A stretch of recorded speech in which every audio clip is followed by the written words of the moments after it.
Bien,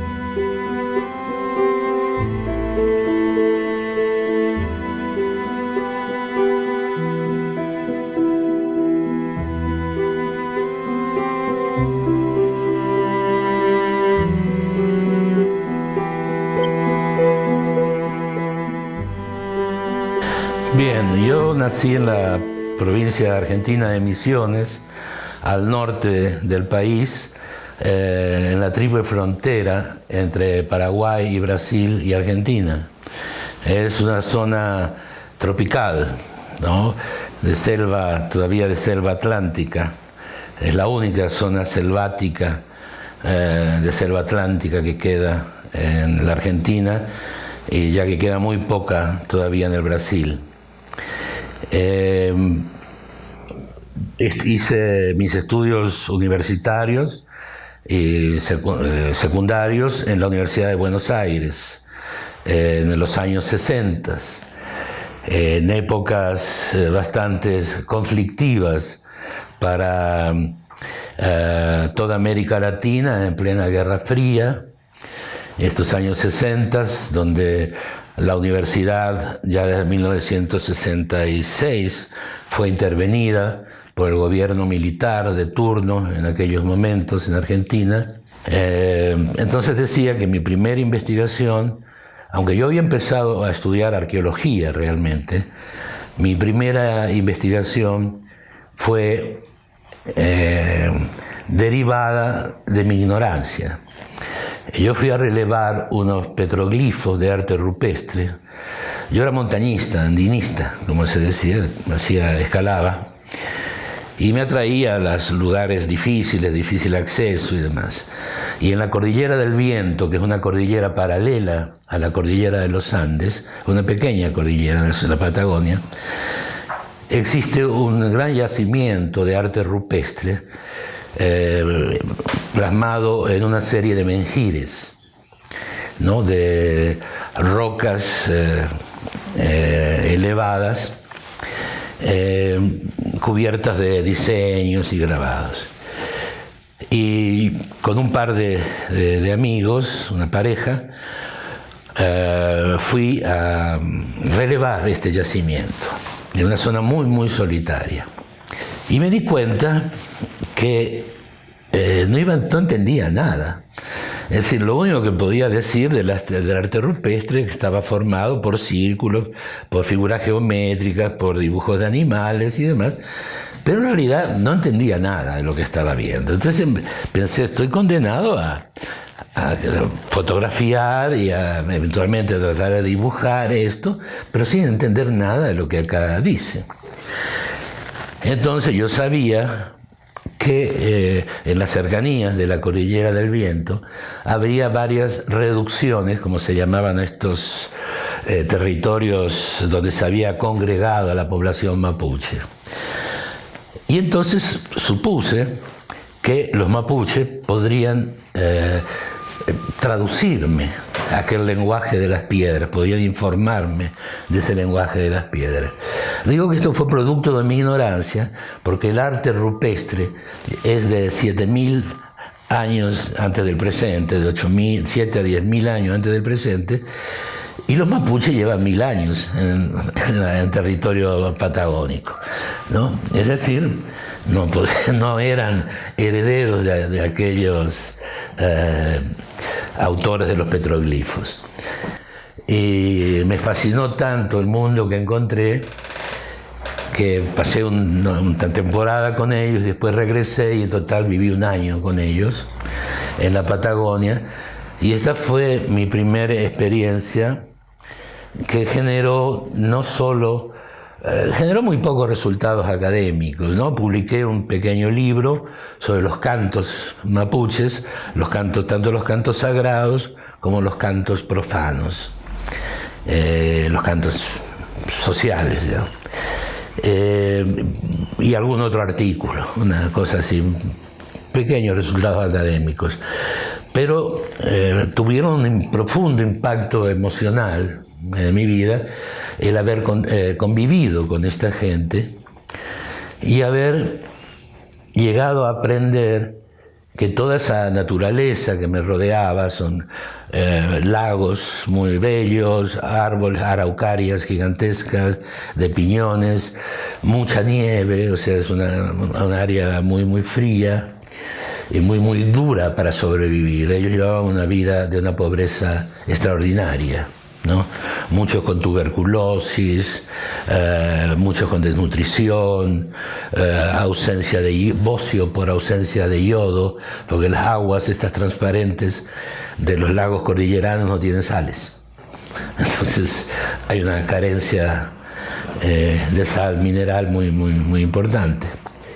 Pero aparte de solidarizarme o de preocuparme personal y humanamente por su pobreza extrema, me fascinó encontrar que existía, que todo el ambiente donde yo estaba tenía un montón de significados que yo desconocía, ¿no? Que tal valle lo había formado la serpiente primigenia Kaikai, los árboles, algunos árboles eran sagrados, otros árboles no lo eran. Es decir, que toda la naturaleza tenía un significado que yo desconocía y que a través de mis interlocutores, de mis amigos, iba cobrando sentido. Y de allí nacieron en mí dos preocupaciones. Bueno, por supuesto que me orienté hacia la etnología en mis estudios posteriores, o antropología social. Y nacieron dos preocupaciones fundamentales. Por un lado, la solidaridad con la situación de precariedad existencial que padecía este pueblo y otros pueblos indígenas que fui conociendo a lo largo de mi vida. Y la segunda, el interés por la etnología, por la cultura, que no son excluyentes, ¿no? No se puede, digamos, analizar la situación política o social de un grupo, de un pueblo originario, de un grupo indígena, sin tener conocimiento o por lo menos nociones de su cultura, ¿no? Porque de allí nacen las lógicas de conducta, las lógicas de acción, que son las que se deben tener en cuenta en todo estudio sociológico, ¿no? O sea, no puede haber estudio social sin estudio cultural. Abandoné la Patagonia y empecé, siendo todavía estudiante ya avanzado de antropología, trabajé con los guaraníes del Paraguay. Pasé con ellos también, juntando los tiempos, casi un año, en varios viajes en el Paraguay. Entonces después también en el Paraguay, queriendo profundizar más en esto, trabajé con los Ayoreo, un grupo de cazadores en el Chaco Boreal paraguayo, un grupo de nuevo contacto, es decir, que estaba recién siendo contactado por misioneros, por dos grupos de misioneros, en el centro del Chaco, por New Tribe Missions, por misioneros protestantes, y en la costa del río Alto Paraguay, por los salesianos. Y yo fui al área esta que estaba, no digo bajo control porque eran dos misioneros, ¿no? Pero que estaba así, donde trabajaban los salesianos. Después de todas estas experiencias, en el año 1970, nos casamos con mi colega y desde entonces esposa Alicia Barabas, y como antropólogos se nos ocurrió pasar nuestra luna de miel en el Congreso de Americanistas de Lima, ¿no? Que se realizaba justamente en 1970. fuimos allí de luna de miel, y bueno, y como ponentes en el Congreso y también. Y allí ahí fue donde el doctor George Grunberg, que era un joven antropólogo, que en esa época era profesor auxiliar de la Universidad de Berna, graduado en Austria, y que había trabajado por largos periodos de campo, años, con los Caiaví de Mato Grosso en Brasil. Ahí había hecho su tesis doctoral. Estaba interesado en encontrar antropólogos con este tipo de perfil, digamos. Por un lado, un tanto académico, conocedores o interesados en las culturas indígenas, y por otro lado un tanto solidarios, o bastante solidarios con las culturas indígenas. Y allí en este congreso reclutó el grupo de Barbados, entre los ponentes y demás. Allí en esa época vivía en Perú, estaba Stefano Varese, que fue reclutado. Darcy Ribeiro ya estaba presente, pero ya estaba exiliado del Brasil, había sido presidente del Consejo de Ministros con el gobierno de João Goulart, y estaba en la Universidad Central de Caracas en aquella época. Y el gran lingüista Emilio Mosongi de Colombia, la doctora Nelly Arbelo Jiménez de Venezuela, que también había trabajado con los maquiritares. Y bueno, allí yo también, otras personas como Víctor Daniel Bonilla de Colombia, que era en realidad un abogado de ascendencia indígena. Es decir, juntaron a un grupo como entre militantes y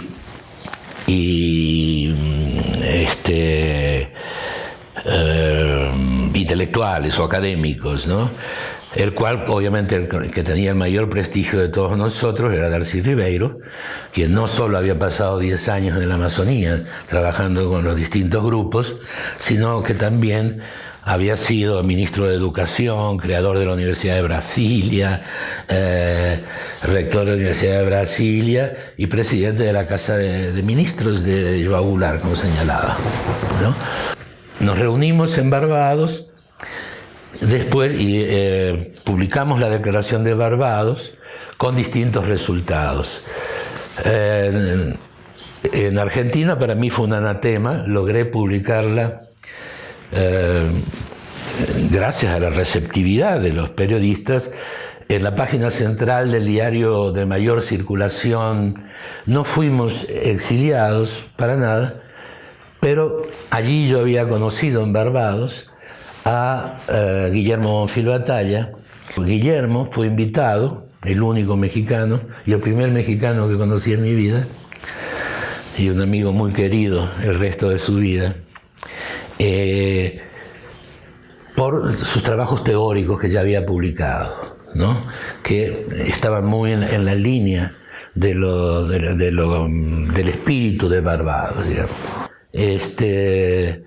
Prácticamente yo era un profesor auxiliar solamente, y mi esposa también empezaba, y éramos técnicos del museo de la Facultad de Filosofía y Letras de Buenos Aires. Y la situación se hizo insostenible, después incluso de la declaración de Barbados y la situación política. Y primero tratamos de renunciar, pero después nos echaron, cosa que agradezco muchísimo. Y había sido invitado ya por uno de los miembros de Barbados, Scott Robinson, y entonces por medio de él y de Arturo Barman me invitaron a la Universidad Iberoamericana como profesor visitante, ¿no? Que en ese momento estaba el departamento de Ciencias Sociales, estaba dirigido por Ángel Palerm, y el de Antropología por Arturo Barman. Entonces aparecimos en México como profesores de la Ibero, yo, y de la Escuela Nacional de Antropología, después mi esposa y yo como profesores de la ENA. En el 71 llegamos a México, en el 71. Al tiempo, por intermedio de otra querida colega que falleció hace poco, Margarita Nolasco Armas, una muy querida colega y amiga, nos ofreció, tanto a mi esposa como a mí, la posibilidad de ingresar a la Secretaría de Recursos Hidráulicos para integrarnos a la Comisión del Papaloapan en calidad de antropólogos, en la ambigua calidad de antropólogos, para el proceso de la relocalización de la población chinanteca afectada por la presa Cerro de Oro. Eran 20.000 indígenas, iban a ser desplazados, después lo fueron, por la construcción de la presa Cerro de Oro. Y allí entramos en contacto directo, por primera vez, con un grupo indígena de Oaxaca, con las políticas indigenistas, con las políticas estatales, desde abajo, digamos, no aprendiéndolas desde arriba o a través del contacto con colegas y demás, sino viendo las repercusiones que tenían en el medio, en el grupo o en los grupos sobre los cuales trabajábamos. Al año, viendo las condiciones terribles que imperaban y la violencia material y simbólica que se estaba ejerciendo sobre los chinantecos, nosotros renunciamos a la Comisión del Papaloapan, después nos despidieron, como suele suceder. En el 73, Guillermo Bonfil nos invita a incorporarnos a Lina para fundar el Centro Regional de Yucatán, de Lina, que en esa época abarcaba Campeche, Quintana Roo y Yucatán, ¿no? Eran centros regionales, ahora son centros estatales, ¿no? Bueno, y allí nos sumergimos en el mundo maya durante 3 años, siempre con nuestra tradición de ir al área más conflictiva. Trabajamos con los mayas descendientes de los rebeldes de la guerra de casta, de los generalatos en el centro de Quintana Roo. Y desde el 76 hasta entonces, hasta ahora, el presente, salvo un par de años que estuvimos en Morelos, trabajando con los nahuas y al mismo tiempo haciendo el doctorado en la UNAM, hemos vivido siempre en Oaxaca, con la excepción de algunos años sabáticos que nos han invitado con frecuencia a dar clases en Holanda, en España, en Italia, y algunos otros países por allí, pero sobre todo mucho en Brasil, en Chile y en Argentina también. Y hemos dado clases, seminarios y demás. O sea, en Oaxaca no hay carrera de antropología, ¿no? Entonces nuestra parte docente, digamos, en realidad se desarrolla en el exterior. Y en los años 80, todavía siempre recibiendo acá, siempre tuvimos que escribir 2 libros, el que estábamos haciendo para el INA y el que hacíamos para la tesis doctoral. O sea, nunca tuvimos una beca en nuestra vida, así que siempre tuvimos que hacer, digamos, un doble trabajo, ¿no?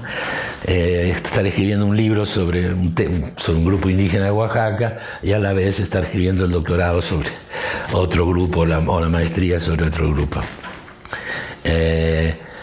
Y en fin, y en el 84 creo, o algo así, nos doctoramos ambos con un jurado magnífico.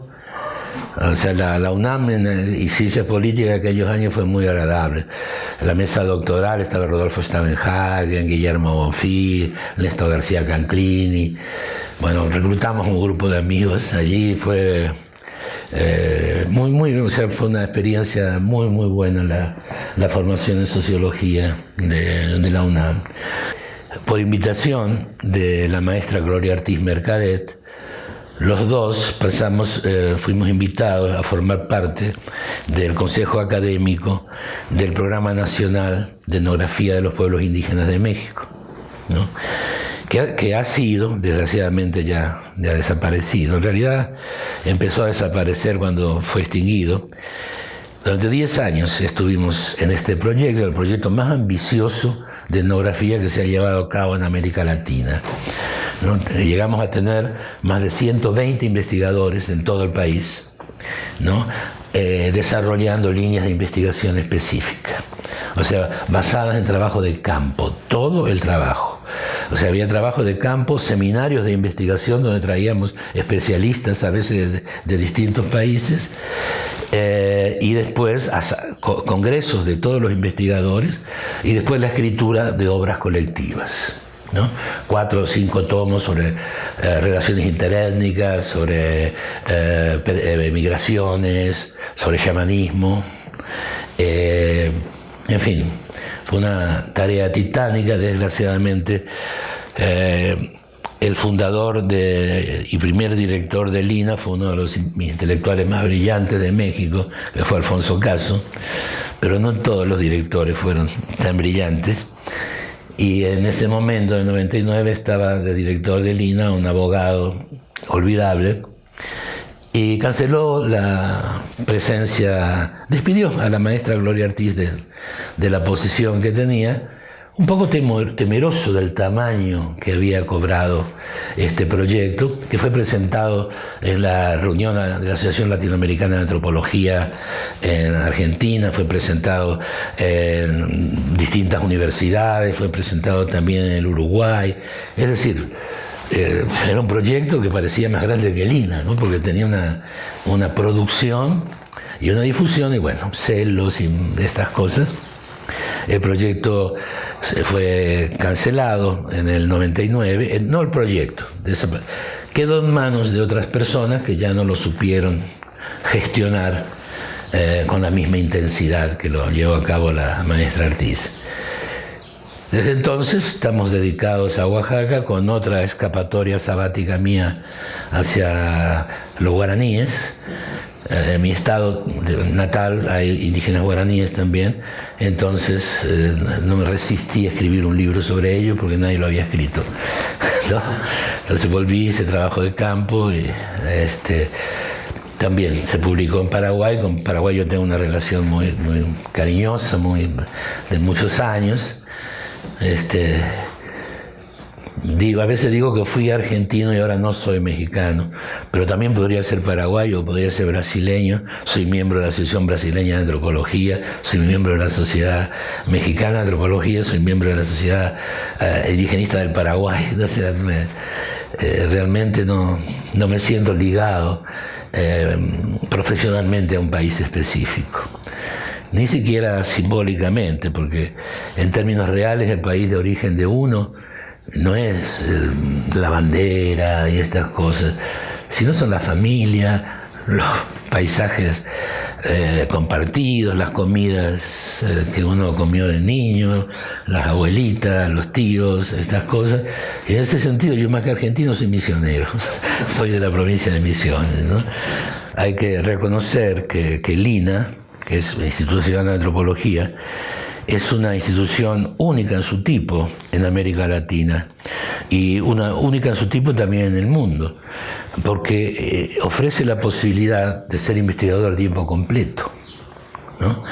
Lo cual es un privilegio extraordinario. Mis compañeros brasileños se quejan de que son obreros de la cátedra, ¿no? Operarios de cátedra, dicen ellos, ¿no? Se tienen que hacer investigación en los veranos o en alguna situación especial que consiguen un grant o algo. Y nosotros somos investigadores de tiempo completo, lo cual es realmente un privilegio. Y aparte, un lugar donde la libertad de investigación es equiparable a la libertad de cátedra. O sea, nadie impone líneas de investigación o normas de investigación, son elegidas por cada investigador libremente. Por lo menos ha sido nuestra trayectoria.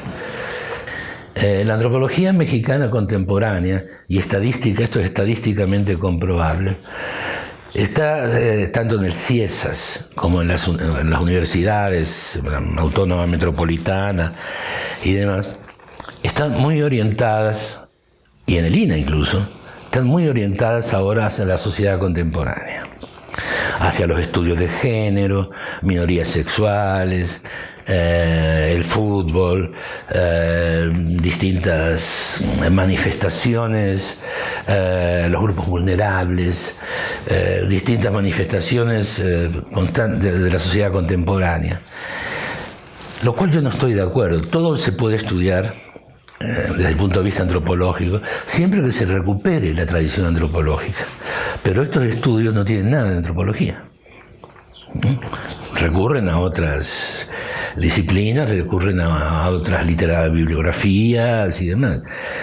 Yo lo que veo que esos estudios contemporáneos no retoman la tradición antropológica y, por otra parte, olvidan el único ámbito en el cual los antropólogos somos quizás los únicos